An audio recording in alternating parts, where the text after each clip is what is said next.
Prinses Doornroosje. Ja. Bent u er klaar voor? Ik denk het wel.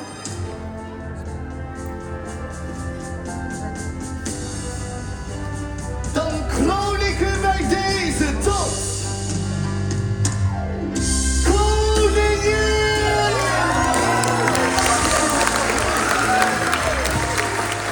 Majesteit, van harte gefeliciteerd. Dankjewel, Leopold. Oh, Lucas, we zijn jou eeuwig dankbaar. Oh, geen dank.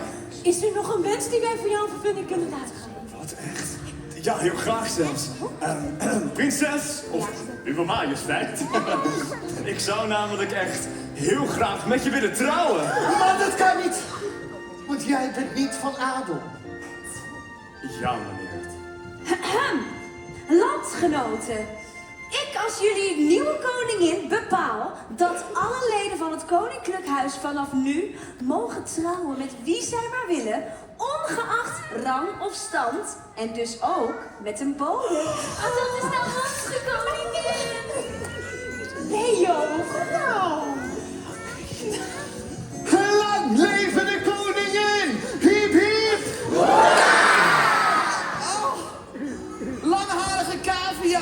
Nou, Excuses. Ja, excuses namens mijn broer. Ja, nou ja, sorry hoor. Ja, het is meer... Je rijdt er een beetje op, sorry. Maar ik wil even mijn excuses aanbieden, want mijn broer die ligt daar nou te slapen, hè. En jij bent zo'n aardige kerel. Zou jij hem even kunnen wakker kussen? nee. Het is wel jouw type. Nee. Nou, vind je het niet leuk? Ah, zie nou. Nou, sorry hoor, maar wil je niet. Landgenoten, onze majesteit heeft gesproken, ware liefde overwint. En daarom is het mij een eer u aan te kondigen dat Paleis zich opmaakt voor een groot koninklijk huwelijk.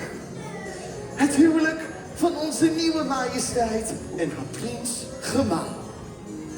Door een roosje en haar Lucas gaat nu trouwen, omdat zij zo van elkaar houden. Bruiloftsfeest vangt aan, het is tijd om op te staan.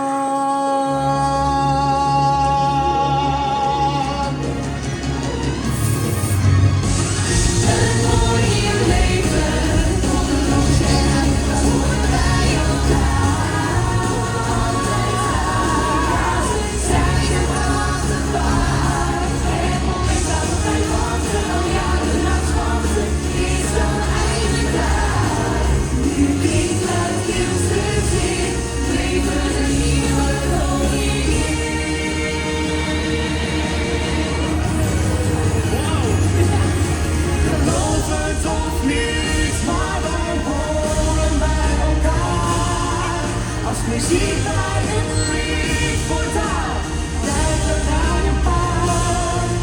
En nu voel ik heel sterk, hier komt geen mens de wereld tussen. De zomer liefde zijn.